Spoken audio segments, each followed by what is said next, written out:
अस्सलामुअलैकुम वरहमतुल्लाहि वबरकातुहू। तो कैसे हैं आप सब? उम्मीद करती हूँ ईमान और सेहत की बेहतरीन हालत में होंगे इंशाल्लाह। तो मैंने बहुत पहले ऑलमोस्ट अगस्त में एक हमने बुक रिव्यू किया था, the 100 pieces of advices by Imam Ibnul Qayyim. उनकी बुक का हमने रिव्यू किया था, लेकिन उसके बाद फिर कुछ इश्यूज की वजह से इतने गैप के बाद एक सेकंड बुक रिव्यू मैं आप लोगों के लिए लेकर आई हूँ आईएमई के प्लेटफॉर्म्स के थ्रू। और उसका नाम है the music made me do it. और ये जो बुक है, ये डॉक्टर गोहर मुश्ताक की है। और ये इंशाल्लाह जो है, अगर आप में से कोई लेना चाहता है तो ये आपको इंशाल्लाह दावत बुक्स हैं, तो इसके अंदर आपको इंशाल्लाह मिल जाएगा। उसके अलावा जो जूम की मेरी ऑडियंस है उनसे मैं सिर्फ एक रिक्वेस्ट करूंगी कि जब आप प्लीज ज्वाइन करें तो अपने माइक्स म्यूट कर लें। ठीक है, तो अब इंशाल्लाह आज हम स्टार्ट करते हैं। तो सबसे पहले जो है हम देखेंगे कि इस बुक में एक्चुअली है क्या, और इस बुक का मकसद क्या है, क्यों ये बुक मैंने चूज की, और बहुत ज्यादा चीजें। तो सबसे पहले इसका मैं एक छोटा सा मकसद बता दूं। इधर मैं सिर्फ एक ही चीज कहूंगी कि इस सीरीज का मकसद, इस बुक रिव्यू का मकसद किसी को ये कहना नहीं है कि लीव म्यूजिक या फिर म्यूजिक सुनना शुरू कर दें या छोड़ दें। ठीक है, इट्स कंप्लीटली योर चॉइस। ये सिर्फ और सिर्फ एक मेरी तरफ से एक एफर्ट है कि हम लोग जाने that actually what is music, music आखिर हमारे साथ करता क्या है। और इसमें कोई एकदम से हम लोग कोई इस्लामिक व्यू पॉइंट नहीं करेंगे, बल्कि हम पहले दुनियावी पर्सपेक्टिव्स उसके देखेंगे, हम सोसाइटी के पर्सपेक्टिव्स देखेंगे, उसके बाद हम इस्लामिक व्यू पॉइंट पे जाएंगे। तो इस तरह से आपके जितने भी आपके जानने वाले ऐसे लोग हैं जो म्यूजिक से कहीं ना कहीं लिंक्ड हैं, तो आप उनसे भी ये शेयर करें। और ये इंशाल्लाह बहुत इंटरेक्टिव सेशंस और सीरीज होंगे, और पूरी मेरी उम्मीद है कि इससे हम सब बहुत कुछ सीखेंगे।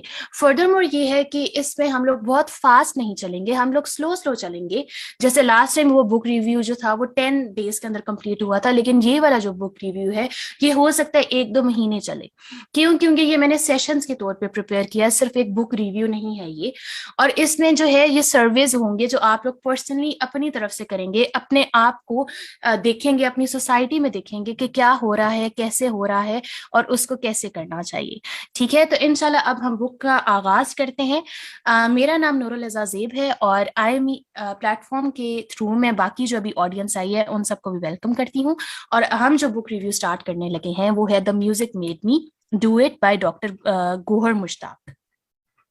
तो सबसे पहले discussing the content of this book, कि इसमें आखिर कौन से चैप्टर्स हैं जो इस राइटर ने इन्होंने हमारे सामने पेश किए हैं। इन्होंने माशाल्लाह से बहुत एक हर अप्रोच को लिया है, और ये बहुत ही अच्छी बात मुझे लगी इस बुक की। तो उन्होंने जो चैप्टर्स हैं, मैंने अपने बुक रिव्यू में चैप्टर्स की तरतीब थोड़ी सी आगे पीछे की है, लेकिन उनका जो कंटेंट है वो है music from the sharia view, कि इस्लामिक व्यू क्या है आखिर म्यूजिक का। उसके बाद ये है that scientific research about the effects of music on the body and mind, कि जो बॉडी हमारी जो फिजिकल चीज है उस पे आखिर म्यूजिक का क्या इफेक्ट होता है, और जो हमारी इंटरनल चीज है उस पे आखिर म्यूजिक का क्या इफेक्ट होता है। उसके बाद sex, drugs, rock and roll, कि ये आखिर ये सब कुछ कनेक्टेड कैसे है, और ये इसका लिंक म्यूजिक से किस तरह से बन रहा है, ये भी हम देखेंगे। Further more music made me do it, हम अक्सर ऐसे कहते हैं कि नहीं ये हमने इस तरह से नहीं किया, बस हम वो सुन रहे थे ना, और इस वजह से हम लोग अभी अपनी स्टेट ऑफ माइंड में नहीं थे। तो अक्सर वी ब्लेम म्यूजिक। उसके बाद position of the companions, the four imams and other Islamic scholars, कि ये जो सहाबा थे, इमाम थे, स्कॉलर्स थे, इन सब का आखिर क्या म्यूजिक के बारे में ओपिनियन था। उसके बाद critical analysis of arguments used in favour of Islamic music.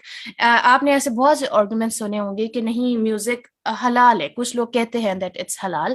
I am not saying it's हराम और हलाल, अभी ये हम लोग इसको जज फिलहाल नहीं करेंगे, अभी हम लोग टू द पॉइंट रहेंगे और आहिस्ता आहिस्ता चलेंगे। उसके बाद हम इन सब क्वेश्चंस के आंसर जो है एंड ऑफ द सीरीज हम सबको पता चल जाएंगे इन क्वेश्चंस के आंसर्स, और तब तक इंशाल्लाह आप सब मेरा साथ दीजिएगा। उसके बाद some other opinions about music, जैसे कि शादियों में अक्सर म्यूजिक होता है, तो अक्सर जब कोई किसी से बात हो तो वो ये कहते हैं कि चूंकि खुशी का मौका है तो इस वजह से म्यूजिक ठीक है। इसी तरह से और बहुत से मकामात होते हैं और ऐसी बहुत सी सिचुएशंस होती हैं जब म्यूजिक को हम लोग ये कह देते हैं दैट इट्स अलाउड और इट्स नॉट अलाउड। तो वो सारे जो ओपिनियंस हैं हम उनको भी इंशाल्लाह देखेंगे, उन सिचुएशंस को भी देखेंगे कि उस सिचुएशन में हमें क्या करना चाहिए, कैसे करना चाहिए। देन म्यूजिक एंड सोसाइटी, कि म्यूजिक और सोसाइटी किस तरह से एक दूसरे को अफेक्ट कर रहे हैं। उसके बाद that it is never too late, कि इसमें हमें एक उम्मीद मिलेगी और उस उम्मीद को हम थामेंगे इंशाल्लाह। तो अब हम आगे चलते हैं। So firstly starting with the introduction, कि आखिर ये म्यूजिक क्या है। बुक का भी इंट्रोडक्शन मैंने थोड़ा सा दिया, लेकिन बुक का इंट्रोडक्शन चूंकि साथ साथ होता रहेगा जब हम उसके चैप्टर्स पढ़ेंगे, तो सबसे पहले जो है हम म्यूजिक का इंट्रोडक्शन एक थोड़ा सा करते हैं। तो इधर मैं एक जो चीज इस इंट्रोडक्शन से पहले कहूंगी, मैं एक ये चीज कहूंगी कि हम लोग, हर इंसान जो है वो एक ही चीज पे होता है, और हम लोग बहुत ज्यादा इस मामले में गुमराह होते हैं। इसी वजह से हम बहुत जल्दी भटक जाते हैं, क्योंकि हमें अपने आप के बारे में पता नहीं होता। होता क्या है कि हमें लगता है कि हम सिर्फ जो खा रहे होते हैं और जो पी रहे होते हैं, सिर्फ वही हमारे अंदर जा रहा होता है। हालांकि रियलिटी में हम जो खा रहे होते हैं, जो पी रहे होते हैं, जो देख रहे होते हैं और जो सुन रहे होते हैं, ये सब कुछ हमारे अंदर जा रहा होता है। और जब ये सब कुछ अंदर जाता है, तो उसी के लिहाज से अगर हम कुछ अच्छा देख रहे हैं, अच्छा सुन रहे हैं, अच्छा खा रहे हैं, अच्छा पी रहे हैं, तो उसके इफेक्ट्स भी अच्छे हैं। लेकिन अगर हम कोई इस तरह का कोई हार्मफुल चीज कर रहे हैं, जैसे फॉर एग्जाम्पल अगर हम जंक फूड खा रहे हैं, तो उसके ऑब्वियसली इफेक्ट्स भी बुरे होंगे। सिमिलरली हम ये ड्रिंक्स वगैरह पी रहे हैं, या फिर हम लोग कोई जैसे कोल्ड ड्रिंक्स हैं वो पी रहे हैं, तो उसके भी इफेक्ट्स बुरे होंगे। सिमिलरली अगर हम कोई एक ऐसी चीज देख रहे हैं, कोई फहश चीज देख रहे हैं, तो उसके इफेक्ट्स भी ऑब्वियसली हमारे माइंड पर, हमारे इमोशंस पर बुरे होंगे। और बिल्कुल इसी तरह से अगर हम कुछ इस तरह का सुन रहे हैं जो हमें ट्रिगर कर रहा है, हमारे इमोशंस को कहीं ना कहीं अफेक्ट कर रहा है, हमारी फीलिंग्स को अफेक्ट कर रहा है, हमारे हार्मोन्स को अफेक्ट कर रहा है, हमारी बॉडी को अफेक्ट कर रहा है, ठीक है, हमारी मूवमेंट्स को, हमारे रिस्पॉन्सेज को कहीं ना कहीं वो अफेक्ट कर रहा है, तो हो क्या रहा है कि हम लोग अफेक्ट हो रहे हैं, हमारे पे उसका कोई ना कोई बुरा असर हो रहा है। लेकिन हमें ये पता बहुत देर से चलता है। एक्चुअली जो ह्यूमन की नेचर है ना, वो ह्यूमन की नेचर है सीइंग इज बिलीविंग अप्रोच। बहुत ज्यादा लोगों की, बल्कि 90%, जो 99% आप कह रहे हैं लोगों की जो अप्रोच है, वो क्या है कि वो जो देखते हैं वो उसी को बिलीव कर लेते हैं कि ऐसा ही है। जैसे कि आजकल आप लोग बहुत ज्यादा चीजें देख रहे होंगे। मैं इधर एक आपसे एक छोटा सा कॉन्सेप्ट शेयर करती हूँ, नॉर्मलाइजिंग का। ठीक है, जैसे हम बचपन में थे ना, तो हमने बचपन से देखते आ रहे हैं जी कि वो एड्स के अंदर, ये जो एडवर्टीजमेंट्स होती हैं, इसके अंदर लड़कियां हैं और लड़कियों को बहुत ज्यादा वो दिया जाता है। वो आप देख देख देख देख के कहीं ना कहीं हम जो वो सीइंग इज बिलीविंग अप्रोच को जो है ना वो थाम चुके हैं, और हमें ये अब कोई इतनी कोई अजीब बात नहीं लगती। इसी तरह से हम लोग कोई चीज देख रहे होते हैं, कॉन्टिन्यूसली देख रहे हैं, देख रहे हैं, देख रहे हैं, देख रहे हैं, तो वो चीज नॉर्मलाइज हो जाती है। हमारा जो माइंड होता है वो उसको नॉर्मल कंसिडर कर लेता है, जिसकी वजह से होता क्या है कि जो चीज हम देख रहे होते हैं उसको एक वक्त आता है कि हम उस पर यकीन भी करना शुरू कर देते हैं। इस वजह से जो अक्सर वो जो ईमान जो हमारे खतरे में डलते हैं, वो इसी वजह से डल जाते हैं। ठीक है, तो सीइंग इज बिलीविंग अप्रोच के हमें नहीं पता चलता, हमारे जहनों को नहीं पता चलता कि क्या चीज ठीक है और क्या चीज गलत है। इस वजह से हम फंस जाते हैं, और इसी अप्रोच को ठीक करने के लिए हम ये बुक रिव्यू कर रहे हैं इंशाल्लाह। उसके बाद अब हम जो इस सीरीज में जो 3 चीजें कवर करेंगे, मतलब जिनको हम, और बाकी बहुत सी चीजें कवर करेंगे, लेकिन म्यूजिक से रिलेटेड जो 3 चीजें अंडर डिस्कशन होंगी, वो होंगी म्यूजिकल इंस्ट्रूमेंट्स, के जो म्यूजिक म्यूजिकल इंस्ट्रूमेंट से बनता है, उसके ऊपर हम डिस्कशन करेंगे। उसके बाद जो सिंगिंग होती है, जो गाते हैं लोग, उसके ऊपर हम करेंगे। और उसके अलावा जो सिर्फ लिरिक्स होते हैं उस पर भी डिस्कशन होगी, और उसको भी हम कवर करेंगे कि ये किस किस तरह से, क्या क्या चीज ठीक है और क्या क्या चीज हमें किस तरह से अफेक्ट करती है। उसके बाद है व्हाट इज म्यूजिक। अब हर दफा, जैसे लास्ट बुक रिव्यू में भी मैंने यही कहा था और इस पर भी मैं यही कहूंगी कि हम लोग उस चीज के अंदर अक्सर क्वेश्चंस आप लोगों के जहनों में भी आते होंगे, कि आप लोगों से शायद किसी ने पूछे हों मेरे जहनों में भी आते थे, मेरे जहन में भी आते थे, मैंने भी बहुत से लोगों से पूछा। और वो पूछा क्या कि भाई ऐसे करना चाहिए, नहीं करना चाहिए, ये चीज हलाल है, ये चीज हराम है, या हमें इस तरह से बैठना चाहिए, नहीं बैठना चाहिए, मतलब इस तरह के क्वेश्चंस जो आगे जाके हमें पूछने चाहिए। फर्स्ट स्टेप तो हमारा ये होना चाहिए ना कि हम ये देखें कि आखिर ये चीज है क्या, ये किस तरह से अफेक्ट करती है। ठीक है, मतलब हम अपने अपने माइंड से सोचें कि आखिर ये चीज क्या है और किस तरह से अफेक्ट करती है। तो सबसे पहले हम देखते हैं कि म्यूजिक एक्चुअली है क्या। और ये जो म्यूजिक की डेफिनेशन है, ये वेस्टर्न डेफिनेशन है, ये कोई इस्लामिक डेफिनेशन नहीं है। वेस्ट वाले जो कहते हैं म्यूजिक को, ये वो डेफिनेशन है। तो वो कहते हैं that music are the sounds created through the use of any kind of musical instruments.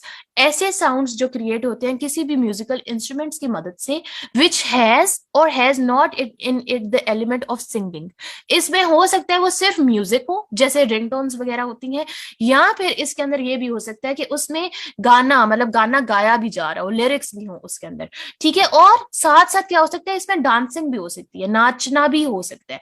और ये क्या हो सकता है कि कोई एक चीज भी हो सकती है और इन सब का मिक्सचर भी हो सकता है। जैसे कि आजकल के जो गाने होते हैं उन सब में ये आपको एक मिक्सचर वाली चीज मिलेगी, जिसके अंदर म्यूजिक भी होगा, बैकग्राउंड म्यूजिक भी होगा, उसके बाद जो है गाना गाया भी जा रहा होगा, सिंगिंग भी होगी, लिरिक्स भी होंगे उसके अंदर फिर डांसिंग भी होगी, और उसके साथ साथ जो है वो लाइटिंग और जो साइनेरियो क्रिएट किया होगा उस वीडियो के अंदर, वो भी बड़ा वो फैंटेसी वर्ल्ड की तरह का होगा।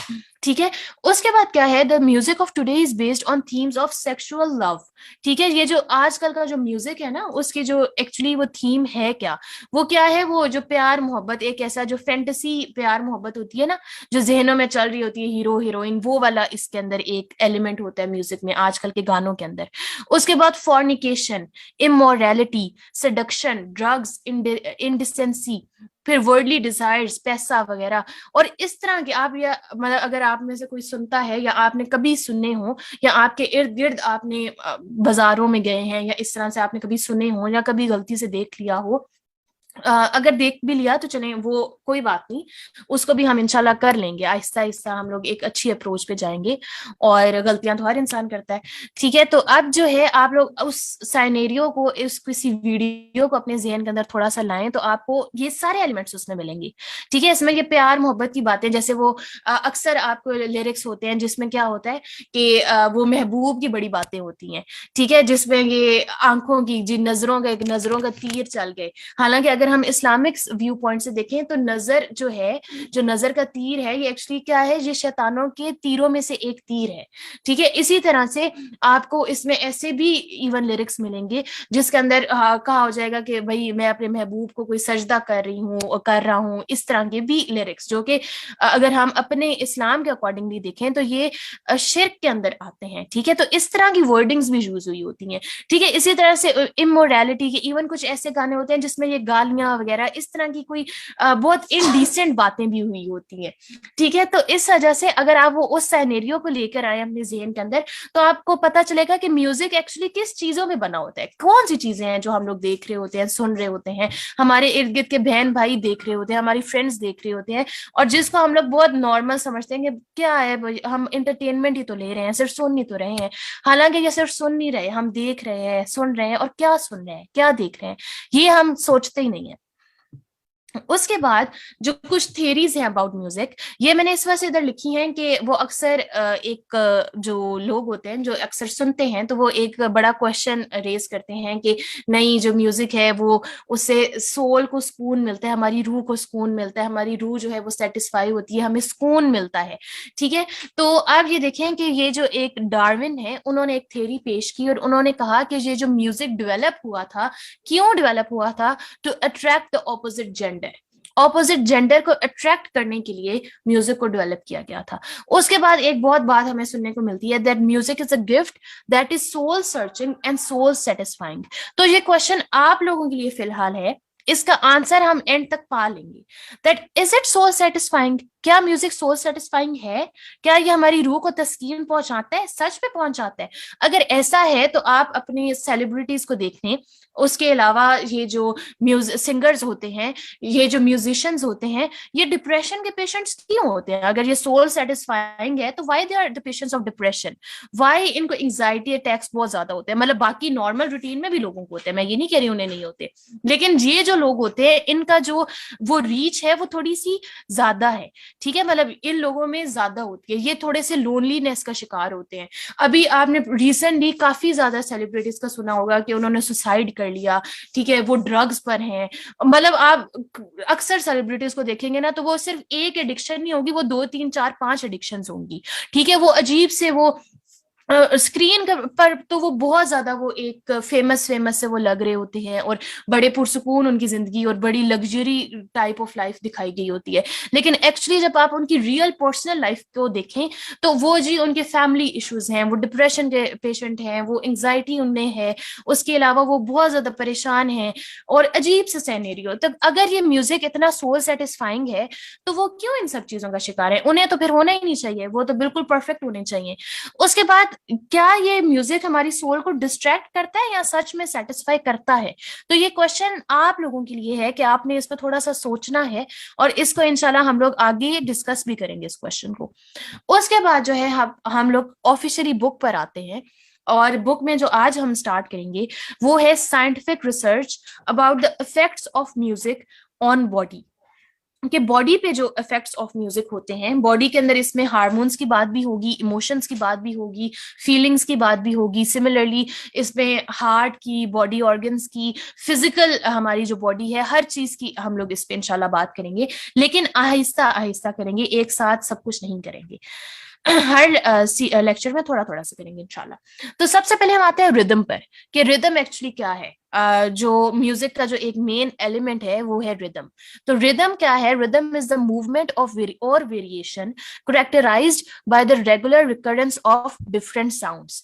ये जो डिफरेंट साउंड्स आप जो बैकग्राउंड म्यूजिक पे सुनते हैं ना, इन सब को एक रिकरेंस फॉर्म में, एक बार बार रेपिटेशन की फॉर्म में डाला जाता है और उसको कहते हैं रिदम। एक मूवमेंट होती है, ठीक है? जैसे हमारा दिल धक धक धक धक कर रहा होता है ना, ये एक रिदम है। सिमिलरली जो म्यूजिक होता है उसके अंदर भी एक रिदम होता है हर चीज का। जैसे पानी, आपने अगर कभी सुना हो, अगर कोई कतरा पानी का गिर रहा होता है तो उसका एक स्पेशली एक मूवमेंट के तहत वो गिर रहा होता है, इस वजह से वो एक रिदम, एक हमें आवाज, एक साउंड सुनाई दे रहा होता है, जो बड़ा वो अगर हम कहें एक सही बड़ी डायरेक्शन और उसकी मूवमेंट बड़ी जो है ना वो कंट्रोल्ड किस्म की होती है, तो उसको रिदम कहते हैं। When rhythm combined with singing, the effects of music upon its listeners become even more powerful। अगर वो सिर्फ रिदम है ना, कि आप सुन रहे हैं जैसे धक धक धक धक, सिमिलरली आपने पानी की टप टप टप टप ये सुन रहे हैं, ये तो इसका इफेक्ट तो है ही है। लेकिन जब इसके साथ कोई म्यूजिक, कोई लिरिक्स आ जाते हैं ना, कोई गाना आ जाता है, ठीक है, किसी की आवाज आ जाती है, तो फिर उसका जो इफेक्ट होता है वो और ज्यादा हो जाता है, ठीक है? उसका असर और ज्यादा हो जाता है, आप और ज्यादा उसके अंदर गुम होना शुरू हो जाते हैं। अब अगर हम इसे अपने दिल के लिहाज से देखें इस रिदम को, तो हमारा जो दिल है वो नॉर्मली जो उसका रिदम है, ये जो मैं कह रही हूँ ना, धक धक धक धक, ये जो आप अगर अपने हाथों पे ये जो नब्ज होती है, इसको अगर आप चेक करें और आप अपने साथ टाइमर लगाएं, तो 1 मिनट के अंदर यूजली जो है वो 70 to 80 बीट्स जो है वो हमारा जो दिल है वो बीट करता है।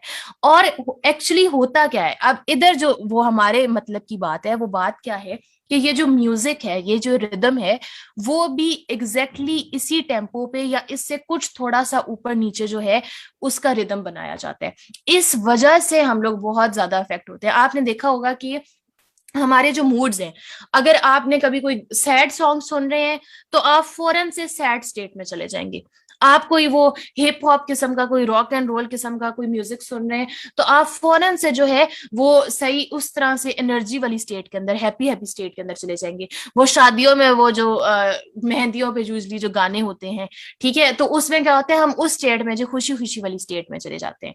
तो इसका एक्चुअली होता क्या है, और इसके साथ साथ आपने ये चीज भी नोट की होगी कि जब ये कोई रिदम, कोई म्यूजिक हम सुनते हैं, कोई गाना वगैरह सुनते हैं, तो उसके साथ साथ ना हमारी बॉडी भी मूव कर रही होती है, सिर्फ सुन नहीं रहे होते। जहां तो हमारा जहन अंदर से, अगर आपने आंखें कभी बंद की हूँ, तो आप क्या है, आप देखेंगे कि आपका ये जो म्यूजिक का असर क्या होगा, इस सॉन्ग का असर, कि आपका जहन जो है उसमें मूवमेंट हो रही होगी कोई ना कोई, या फिर आप खुद ही गुनगुनाना शुरू कर देंगे, या फिर आपका कोई पाँव हिल रहा है, हाथ हिल रहा है, कुछ ना कुछ बॉडी का कोई ना कोई चीज जो है ना वो मूविंग स्टेट के अंदर आ जाती है।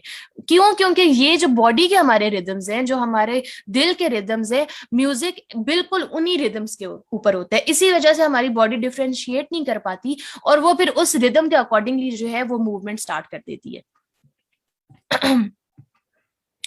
उसके बाद क्या है, एक्सक्यूज मी, ठीक है जी, तो उसके बाद हम लोग करते हैं कि साइंटिस्ट क्या कहते हैं, ये जो म्यूजिकल कंपोजर्स होते हैं, जो म्यूजिक को कंपोज करते हैं, वो म्यूजिक के बारे में क्या कहते हैं। तो वो कहते हैं that music is a controlled movement of sound in time. ठीक है, एक छोटा सा टाइम है, 2 3 4 5 मिनट के वो गाना है, और उसके अंदर जो है वो एक कंट्रोल्ड मूवमेंट है। ठीक है, रिदम मतलब एक कंट्रोल्ड, हमें ये लगता है कि ये सिर्फ इंटरटेनमेंट है, एक्चुअली ये पढ़ने का मकसद क्या है कि ये सिर्फ इंटरटेनमेंट नहीं है, ये एक बहुत बड़ी, इसके पीछे देख लें प्लानिंग है, और ये एक प्लानिंग के साथ जो है ये म्यूजिक बनाया जाता है, एक सॉन्ग बनाया जाता है। ये सिर्फ ये नहीं कि कोई बैठा और उसके जहन में ये जी लिरिक्स आए, अशार आए, और उसने कहा कि चलो जी मैं एक गाना बना देता हूँ, और लोगों ने सुन लिया और हिट हो गया। नहीं, ऐसे नहीं होता, बल्कि एक प्रॉपर प्लानिंग के साथ ये एक गाना जो है बनता है, और इसके अंदर सब कुछ कंट्रोल्ड होता है। ठीक है, तो ये एक साइकोलॉजिस्ट भी हैं और म्यूजिशियन भी हैं, तो वो क्या कहते हैं, that the notion of control in music is important. Music is rarely the spontaneous outpouring of whatever sound someone happens to be moved to make. It is highly patterned sound. ये जो pattern sound है, ठीक है, ये जो sound, ये ऐसे नहीं है कि बस आपने सुना और आपने कहा बस मैं एंटरटेनमेंट कर रही हूँ, बस एंजॉयमेंट कर रही हूँ, थोड़ी देर मूड फ्रेश कर रही हूँ। नहीं, एक्चुअली ये नहीं है, इसके पीछे एक प्रॉपर प्लानिंग है, एक प्रॉपर जो है बैकग्राउंड है। ये जो गाना है इसको पैटर्न किया गया है प्रॉपर आपके रिदम के अकॉर्डिंगली। ठीक है, चूज और शेप किया गया है कि इसके अंदर कौन कौन सा हमने म्यूजिकल इंस्ट्रूमेंट्स को यूज करना है। ठीक है, आपको पता है कुछ म्यूजिकल इंस्ट्रूमेंट्स होते हैं जिनको कहते हैं सेक्सुअल इंस्ट्रूमेंट्स, कि उसके अंदर वो जो सेक्सुअल रेट होता है वो बहुत ज्यादा होता है, जिसकी वजह से क्या होता है, हमारे अंदर ये जो सेक्सुअल और जो लव डिजायर्स होती हैं, जो लव की इमोशंस और फीलिंग्स होती हैं, वो ज्यादा आना शुरू हो जाती हैं। हमें किसी से मोहब्बत नहीं है, ठीक है, लेकिन हमें जब इस तरह के हम गाने सुनते हैं तो हमें शायद लगे कि जी हमारा भी कोई बिछड़ा हुआ है, लिटरली। ठीक है, तो आपको अच्छा, इधर मैं एक और आपको थोड़ा सा एक डिस्क्लेमर देना चाहूंगी। चूंकि ये जो टॉपिक है ये थोड़ा सा सेंसिटिव भी है, और इसके अंदर कुछ बातें ऐसी भी होंगी जो कि थोड़ी सी लिटिल बिट इनसेंसिटिव होंगी। I will try my best to उन्हें सेंसिटिव वे में और अच्छे वे में करना, बट स्टिल अगर कुछ इस तरह से मेरे जुबान से निकल जाए तो मुझे माफ कर दीजिएगा इंशाल्लाह। ठीक है, तो इस वजह से ये जो हमने पढ़ा रिदम और म्यूजिक का, उसकी रीजन क्यों हमने ये पढ़ा, क्योंकि ये जो म्यूजिक होता है ये सिर्फ इंटरटेनमेंट नहीं होती, बल्कि क्या होता है, इस म्यूजिक के जो है वो डीप कॉन्सिक्वेंसेस होते हैं हमारी बॉडी पे, हमारे दिल पे, हमारे माइंड पर, हमारे इमोशंस, हमारे फीलिंग्स, हमारे हार्मोन्स पर। ठीक है, और हर चीज पर इस म्यूजिक का जो है वो इफेक्ट होता है। उसके बाद अब हम देखते हैं कि scientific relationship between music and emotions. अभी जो हमने एक रिलेशनशिप पढ़ा, वो हमने एक जनरल सा पढ़ा कि दिल में दिल का क्या कनेक्शन है रिदम के साथ। ठीक है, दिल जो है वो 70-80 बीट्स करता है। सिमिलरली जो ये म्यूजिक होता है, जो गाने होते हैं, उनकी बीट्स भी जो है वो इसी नंबर के अकॉर्डिंगली होती हैं। ठीक है, अब हम देखते हैं कि scientific relationship between music and emotions. ये जो हमारे इमोशंस होते हैं, अक्सर हमें मूड स्विंग्स होते हैं। अभी मैंने कहा कि आप अगर किसी गाड़ी में लॉन्ग ड्राइव में बैठे हैं, अगर आप सैड सॉन्ग सुनेंगे तो आप सैड हो जाएंगे। ठीक है, कोई आपको उदासी नहीं है, आपकी बहुत अच्छी रूटीन चल रही है, लेकिन आपने कोई उदास गाना सुना जिसका लिरिक्स उदास उदास से हैं, जिसका बैकग्राउंड म्यूजिक उदास सा है, तो आप खुद भी उदास हो जाएंगे। किसी का आपने कोई ऐसा गाना सुना जो बहुत ही जी वो रॉक एंड रोल किस्म का और बड़ा इस तरह का है, तो आप भी खुश हो जाएंगे। हो सकता है आप भंगड़े शंगड़े डालना शुरू कर दें, हालांकि हो सकता है कोई खुशी की बात भी ना हो। ठीक है, तो ये जो इमोशंस हमारे जो ट्रिगर होते हैं, ये इसका और म्यूजिक का एक्चुअली रिलेशन क्या है। तो हुआ क्या था, ये जो थियरीज जब डेवलप हुई और म्यूजिक पे रिसर्च की म्यूजिशियंस वगैरह ने, साइकोलॉजिस्ट वगैरह ने, तो रिसर्च से पता ये चला कि जो पास्ट था, तब साइंटिस्ट को ये लगता था कि जो रीजन, जो अकल होती है और जो हमारी इमोशंस और हमारी जो फीलिंग्स होती हैं, ये दोनों अलग अलग होती हैं। अकल अलग चीज है और जो हमारे इमोशंस और फीलिंग्स है वो अलग चीज है। लेकिन जब रिसेंट स्टडीज हुई, ठीक है, उसके बाद स्टडीज होती गई, तो तब साइंटिस्ट को ये पता चला कि एक्चुअली जो इमोशंस हैं और जो रीजन है ये मिले हुए हैं। ठीक है, ये हमारी जो इमोशंस है ये बहुत ज्यादा, जो हम चीजें सुनते हैं ये उस पे असर कर रहे होते हैं। और इमोशंस ना थॉट प्रोसेस से भी ज्यादा तेज होते हैं, जो हमारी सोच होती है ना उससे ज्यादा तेज हमारे इमोशंस होते हैं। ठीक है, और हमारे माइंड में भी इस तरह के जो नर्व्स होती हैं जो कि इस चीजों को कंट्रोल कर रही होती हैं। तो ये जो इमोशंस होते हैं ना, ये हमारा जो थॉट प्रोसेस होता है, जो हमारे सोचने का, हमारे जो अकल का प्रोसेस होता है, उसको बहुत जल्दी हाईजैक कर लेते हैं, बहुत जल्दी काबू कर लेते हैं। आपने अक्सर देखा होगा कि आप शायद बहुत अकल वाले और लॉजिकल पर्सन हो, लेकिन कभी कभार आप जज्बाती फैसले कर लेते हैं। तो ये जो जज्बाती फैसले होते हैं, इवन लॉजिकल फैसलों में भी जज्बात अक्सर होते हैं। तो ये जो जज्बात का डिसीजंस पर असर है ना, इससे पता चलता है कि ये जो इमोशंस होते हैं ये रीजन से भी ज्यादा अफेक्ट करते हैं, और ये ज्यादा इनकी स्पीड होती है, और ये हमारे जो हमारा सिस्टम होता है सोचने का, उसको जो है ना इनक्रिप्ट कर लेते हैं, उसको जो है हाईजैक कर लेते हैं। ठीक है, उस पर एक जाल सा बना लेते हैं, जिसकी वजह से जो हमारी अकल होती है वो माउफ हो जाती है। और ये जो इमोशंस है ये एक्चुअली होता क्या है कि ये जो हम म्यूजिक जब सुनते हैं, ठीक है, जब हम म्यूजिक करते हैं तो हमारे जो इमोशंस हैं वो ट्रिगर होना शुरू हो जाते हैं। ठीक है, हम उदास नहीं है लेकिन हमने उदास गाना सुना तो हम उदास हो जाएंगे। हम खुश नहीं है लेकिन हमने कोई खुश वाला गाना सुना तो हम खुश हो जाएंगे। ठीक है, तो ये जो इमोशंस हैं ये हमें ट्रिगर करते हैं, और हमारा फिर डिसीजन मेकिंग भी इसी वजह से ट्रिगर होना शुरू हो जाता है। हम जज्बात में आके कुछ ऐसे फैसले भी कर लेते हैं जो हमने नहीं करने चाहिए। ठीक है, उसके बाद क्या है कि Pikes analysis of music experience. अब इधर मैं आपसे कुछ एक दो एक्सपेरिमेंट्स या एक्सपीरियंसेस या फिर सर्विस भी शेयर करूंगी, और इसमें हम इंशाल्लाह पूरी बुक रिव्यू में इसको देखते रहेंगे, क्योंकि राइटर ने भी शेयर किए हैं। और इससे ये होता है कि ये एग्जांपल्स जो होती हैं ये हमारे जहनों में ज्यादा अच्छे से रहती हैं, तो हम अच्छे से उस चीज को समझ सकते हैं। तो Pikes analysis of music experience क्या हुआ कि वो एक जर्नल में उन्होंने एक पब्लिश किया। उस जर्नल का नाम था journal of research in music education in 1972। तो उन्होंने एक एक्सपेरिमेंट करवाया ज्यादा से पार्टिसिपेंट्स में जिन्हें म्यूजिकल ट्रेनिंग का नहीं पता था। म्यूजिकल ट्रेनिंग क्या होती है? वो ये होती है कि ऐसे लोगों को पता होता है कि म्यूजिक इंस्ट्रूमेंट्स कौन से होते हैं, किस किस किस्म का म्यूजिक होता है, ये सारी चीजें। अब जैसे हम लोग हैं, हमें तो नहीं पता कि कौन कौन से किस्म का म्यूजिक होता है या म्यूजिकल इंस्ट्रूमेंट्स कौन से होते हैं, हमें तो नहीं पता, हम तो सिर्फ सुन रहे होते हैं ना। तो इसी तरह से उन्होंने ये आम लोगों में से इस तरह से कुछ लोग उन्होंने चुने, और उन्होंने कहा कि आप लोग जो है डिफरेंट पीसेस ऑफ म्यूजिक को सुने। ठीक है, मतलब हर बंदा जो है वो हैप्पी साउंड्स को भी सुने, वो सैड सॉन्ग्स को भी सुने, तो वो हर बंदा जो है वो डिफरेंट पीसेस ऑफ म्यूजिक को सुने। तो उन्होंने ये एक सर्वे करवाया, और उसके बाद उन्होंने क्या नोट किया कि ये जो इमोशंस थे उनके ट्रिगर हुए इन रिलेशन टू म्यूजिक के लिए। जब म्यूजिक उन्होंने सुना तो उनके इमोशंस ट्रिगर हुए। अब इधर जो है, मैं इधर लिखा नहीं हुआ, मैं आपको थोड़ा सा वैसे बता देती हूँ कि जो उन्होंने सर्वे किया उससे उन्हें क्या पता चला दैट 96 जो पार्टिसिपेंट्स थे, पार्टिसिपेंट्स थे, उन्होंने प्लेयर की फीलिंग फील की। मतलब उन्होंने क्या, जब उन्होंने वो खुश खुश वाले गाने सुने तो उन्हें जो है ना वो खुशी खुशी फील हुई। उसके बाद जो 83% लोग थे उन्होंने जो है वो feeling of oneness with the music, मतलब उन्हें फील हुआ कि भाई हम बड़ा म्यूजिक के साथ कनेक्टेड फील कर रहे हैं। उसके बाद जो 72% जो थे उन्होंने क्या किया कि उनकी जो मूड स्टेट्स थे वो ऊपर नीचे हो रहे थे। और उसके बाद 65% जो थे उन्होंने क्या किया कि उनकी जो बॉडी मूवमेंट हो रही थी, या तो वो खुद मूव कर रहे थे, या वो साथ डांस कर रहे थे, या उनका माइंड जो था वो मूव कर रहा था। ठीक है, आंखें बंद करते थे तो वो जहन के अंदर एक फैंटेसी वर्ड चल रहा है और वो मूवमेंट्स हो रही हैं। अब इसको बताने का मकसद क्या है? 96%, 83%, 72%, 65%, ये परसेंटेज छोटी है नहीं, ये 50% से जब ज्यादा होती है ना, दिस मीन्स कि आप ये देख लें कितना ज्यादा असर है इन लोगों पर, और ये म्यूजिक का कितना ज्यादा असर होता है हमारे इमोशंस पर। और हमें क्या लगता है ये तो हम सिर्फ एंटरटेनमेंट कर रहे हैं, नहीं, ये एंटरटेनमेंट नहीं है सिर्फ। उसके बाद क्या है कि फिर एक और रिसर्च हुई, और ये दो सेपरेट रिसर्चेस थी। उसमें जो थे, एक यूनिवर्सिटी यूनिवर्सिटी ऑफ कील के थे और एक ये जिब्रल सेन जो कैनेडियन रिसर्चर थे। तो इन्होंने जब रिसर्च की तो उन्होंने क्या नोट किया कि डिफरेंट काइंड्स ऑफ म्यूजिक सुनने से क्या था कि लोग रोते थे।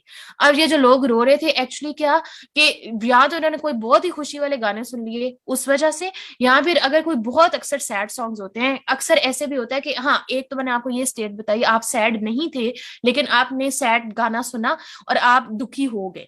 लेकिन एक ऐसी स्टेट होती है कि आप ऑलरेडी दुखी थे और उसके ऊपर आपने क्या किया, सोने पे सुहागा, कि आपने ऐसा ही दुखी गाना भी सुन लिया। उसके बाद आप इतने ज्यादा दुखी हो गए कि आप जो है वो सैलाब बह गया और आप रोना शुरू हो गए। तो ये एक्चुअली हुआ क्यों? ये हुआ म्यूजिक की वजह से। क्यों? क्योंकि ये जो म्यूजिक था इसने सपोर्ट किया आपकी उस चीज को। इस वजह से जो है ये इसका हार्मफुल इफेक्ट है कि ये हमारी जो फीलिंग्स हैं इसको बहुत ज्यादा ट्रिगर कर देता है। Excuse me.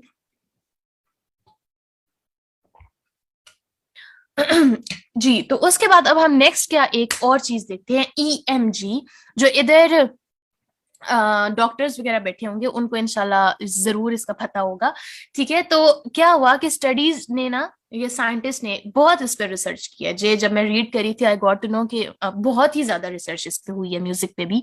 तो उन्होंने क्या किया कि उन्होंने ये एक टेक्निक होती है फेशियल इलेक्ट्रोमायोग्राफी। तो उन्होंने इससे क्या डिमॉन्स्ट्रेट किया कि जब लोग म्यूजिक सुनते हैं, गाने सुनते हैं, तो ये जो फेशियल एक्सप्रेशंस होते हैं ना हमारे, वो भी चेंज हो रहे होते हैं, हमें पता भी नहीं होता कि हमारे साथ हो क्या रहा है। मतलब हमें ये सिर्फ एक इंटरटेनमेंट की नजर हम कर देते हैं कि भाई थोड़ी देर सुन रहे हैं, चलो सुन लेते हैं, गाड़ी में जा रहे हैं, बोर हो रहे हैं तो चलो सुन लेते हैं थोड़ा सा गाना, गाने वगैरह सुन लेते हैं, शादी में हैं, इंजॉयमेंट कर रहे हैं, खुशी का मौका है तो चलो सुन लेते हैं। लेकिन हमें पता नहीं है कि ये जो चलो सुन लेते हैं हम लोग करते हैं, और हम लोग इसको एक इतना हमने कोई आसान सी चीज ली हुई है कि इसका कोई ऐसा सच असर नहीं है। तो ये आप देखेंगे, आपको मैं असरात बता रही हूँ और ये साइंस बता रही है कि साइंस ने क्या क्या किया और उसने क्या क्या तहकीक की और पता चला कि म्यूजिक किस तरह से इफेक्ट करता है, कि हमारे जो फेशियल एक्सप्रेशंस होते हैं वो म्यूजिक की वजह से चेंज हो रहते हैं। पहले हमने इमोशन की बात की, अभी फेशियल एक्सप्रेशंस भी। आप बैठे हुए हैं और आपको पता भी नहीं चलेगा। आप अभी अगर आप में से कोई सुनता है तो आप कॉन्शियसली इस चीज को नोट कीजिएगा कि हमारे जो फेशियल एक्सप्रेशंस होते हैं जब हम म्यूजिक सुनते हैं तो उसका क्या वो चेंज हो रहे होते हैं। ठीक है, अगर हम दुखी हैं तो वो दुखी हो रहे होंगे, मतलब दुखी म्यूजिक सुन रहे हैं तो वो दुखी दुखी फेशियल एक्सप्रेशंस होंगे। और हो सकता है आपके कभी अम्मी ने या आपकी बहनों ने या आपके फ्रेंड्स वगैरह ने, आप अगर कभी म्यूजिक सुन रहे हो तो आपसे जरूर पूछा हो कि भाई क्या आज बड़ी हंस रही हो, क्यों हंस रही हो, ठीक है, क्यों मुस्कुरा रही हो, क्यों दुखी हो, और आप वो म्यूजिक सुन रहे हैं। तो उस चीज को रिलेट करेंगे कैसे फेशियल एक्सप्रेशन जो हैं वो अफेक्ट होते हैं। ठीक है, और ये म्यूजिक की वजह से होते हैं। उसके बाद ये है कि जो लिम्बिक सिस्टम होता है वो भी जो है वो इमोशंस को रेगुलेट करता है ना, तो वो भी इस चीज से इफेक्ट होता है। उसके अलावा जो है हमारे जो जैसे दिल के, मैंने कहा कि जब आप जिस किस्म का म्यूजिक सुनेंगे ना उसके अकॉर्डिंगली वैसे आपकी फीलिंग होगी, वैसे ही आपका दिल। अगर आप स्लो म्यूजिक सुन रहे हैं तो आपकी जो हार्ट बीट है वो स्लो हो जाएगी, आप तेज म्यूजिक सुन रहे हैं तो आपकी हार्ट बीट तेज हो जाएगी, आपका पल्स रेट तेज हो जाएगा, आपकी ब्रीथिंग रेट तेज हो जाएगा। और ये हम लोग वैसे नॉर्मली नोट नहीं करते, लेकिन अगर अभी आप में से कोई सुनता है या इर्द गिर्द का कोई बंदा सुनता है आपके, तो आप इसको खुद नोट करें। इसी वजह से हम इंशाल्लाह इन सेशंस में थोड़ा स्लो स्लो चलेंगे ताकि हम इर्द गिर्द सोसाइटी में भी नोट करें कि एक्चुअली ये म्यूजिक मतलब आंखों से जो देखते हैं ना, तो वो मुझे लगता है हम उस पर अमल भी फिर कर पाते हैं। तो इस वजह से आप लोगों ने खुद भी अब इसको इंशाल्लाह सर्च करना है। उसके बाद ये है कि जो म्यूजिक की भी दो तीन किस्में होती हैं जिसमें हाई पिच्ड म्यूजिक होता है। अब जो हाई पिच्ड म्यूजिक होता है ना वो यूजली ऐसा म्यूजिक होता है जिसमें वो खुशी वाले चीजें होती हैं, जिसमें वो जो प्लेफुल वाली हमें फीलिंग्स आती हैं। और उसके बाद जो लो पिच्ड म्यूजिक होते हैं तो उसके अंदर क्या होता है कि हमें सैडनेस और हमें सीरियसनेस फील होती है। ठीक है, उसके बाद जो है biological effects of music on the body, ये जो टॉपिक है ये इंशाल्लाह हम लोग नेक्स्ट में स्टार्ट करेंगे, ताकि हम आहिस्ता आहिस्ता चलेंगे। ये जो स्पेशली जो हमारा ये साइंटिफिक रिसर्च वाला टॉपिक है इस पे हम आहिस्ता आहिस्ता चलेंगे, ताकि हम इर्द गिर्द हमारी जो सोसाइटी है, हमारे जो बहन भाई हैं, और इवन अगर हम खुद सुनते हैं या कभी सुनते थे तो हम इन सब चीजों को रिलेट कर सकें कि क्या ऐसा होता भी था या नहीं। क्यों? क्योंकि मैं आपको नहीं कह रही कि म्यूजिक छोड़ें या म्यूजिक सुने, मैं आपको आपको नहीं कहूंगी, ठीक है। मैं आपको सिर्फ ये बुक रिव्यू इस वजह से करा रही हूँ कि आप खुद एनालाइज करें कि आपने छोड़ना है या नहीं छोड़ना, क्या ये सब कुछ आपके साथ या आपके इर्द गिर्द के लोगों के साथ होता है या नहीं होता। और मुझे यकीन है कि ये सब कुछ होता है, साइंस कह रही है ना, तो साइंस तो ऑब्वियसली लॉजिकल होती है। तो इस वजह से जो है साइंस अगर कह रही है और इतनी रिसर्चेज हुई हैं तो हो सकता है ऐसा हो। तो आपने इस पे जो है ना खुद भी रिसर्च करनी है। अभी जो है मैं आप लोगों को एक टास्क दे रही हूँ, और वो टास्क क्या है कि आप लोगों ने कोई भी यूट्यूब पे जाना है और आपने उधर लिखनी है नाशीद।